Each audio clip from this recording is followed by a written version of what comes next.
Today is a rather short lecture because your assignment is to watch a movie at the end of this. It's a rather short movie, about an hour long. Um, so we are going to be discussing a little bit about the sociology of film, and after giving this background on as to why we might study film in sociology, film is typically thought of as something that the humanities might cover instead. Um, After covering that basis, I'll have you turn to the movie. Uh, if you wish, you can write a summary of the movie, a one-page summary, and you can submit it for extra credit. So, fictional works can illustrate the discipline's core truths. If you read the reading today, there are a couple of specifics pointing toward movies that exemplify some of Max Weber's theorizing, for example. These fictional works, whether they be novels or films, provide imaginary representations of social worlds. We could also understand movies as commodified cultural work, just like we would understand any other sort of commodified product. The filmmaker observes the social world that he or she lives in, and then internalizes that world, then externalizes it in its communication in a form in which the moviegoer then internalizes it and thereby could acquire insight, possibly, not always, into the social world that the filmmaker is putting forth. We could also study the social context of the film's production. This is not to be confused with the context of the story that the film is covering, but rather the social context of the film's production itself. So, who the directors were, what society they were living in and at what time, the political situations happening at that time, the relationships they had with one another, the types of conversations that the director or directors had with each other in creating the film, etc., etc.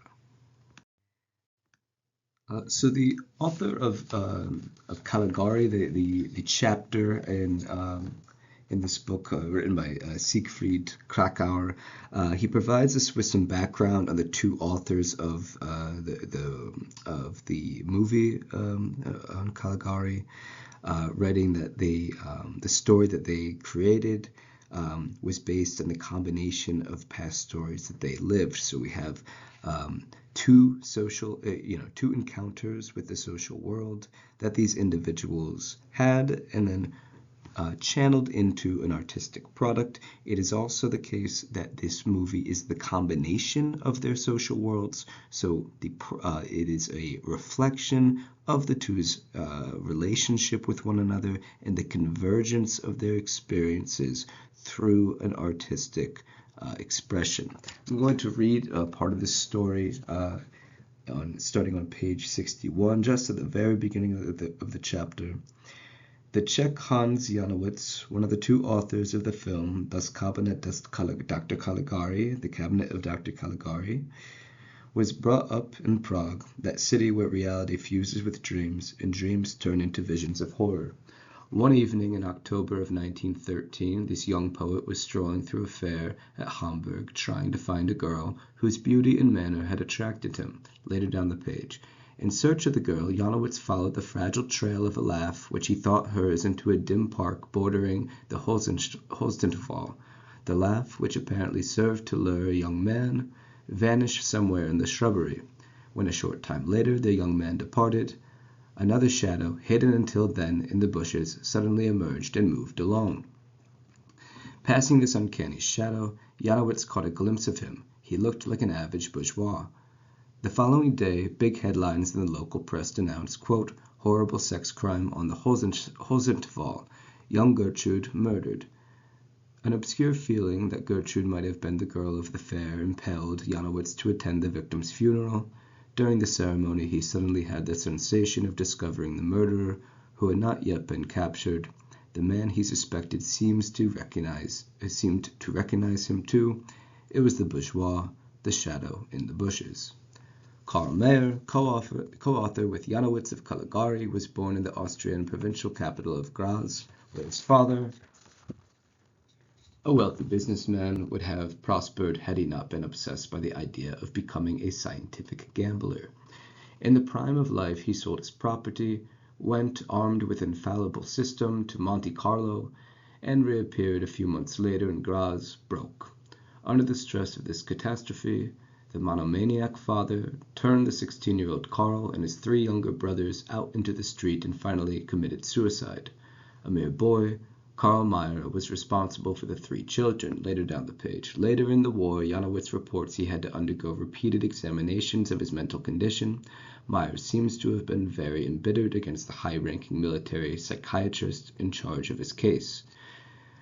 Okay. So when the 2 authors of this story met, they discovered that they shared revolutionary moods and decided why not express these moods on the screen. So here we have, an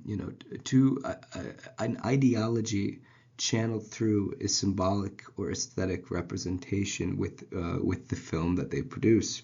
The stories, again, are the products of shared experiences. I would like to read once from the bottom of page 62 going to 63, an experience the men share together,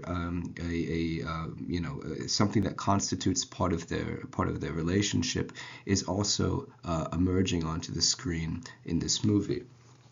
On the bottom of page 62, the author writes, "One evening, Maya dragged his companion to a sideshow by which he had been impressed.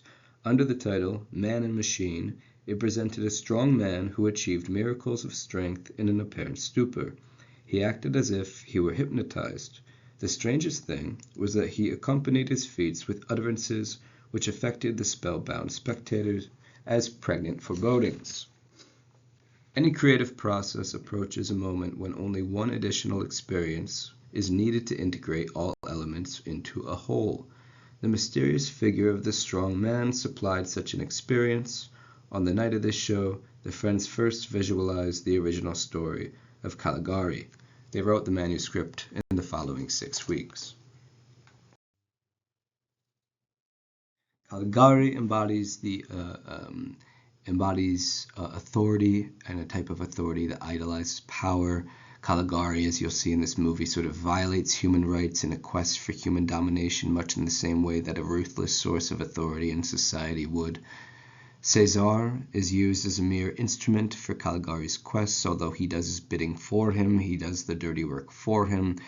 He is essentially an innocent tool being used by Caligari.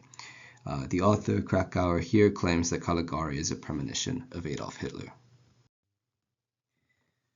And as I said, I ask that you please watch this movie. Your assignment is to watch this movie. It's not very long at all, and it's considered kind of canon to students of film, so perhaps you'll get something out of it. And if you wish, you're not required to, you could write me a 1-page summary of the movie, and I will give you a point of extra credit, as I said at the beginning of this lecture.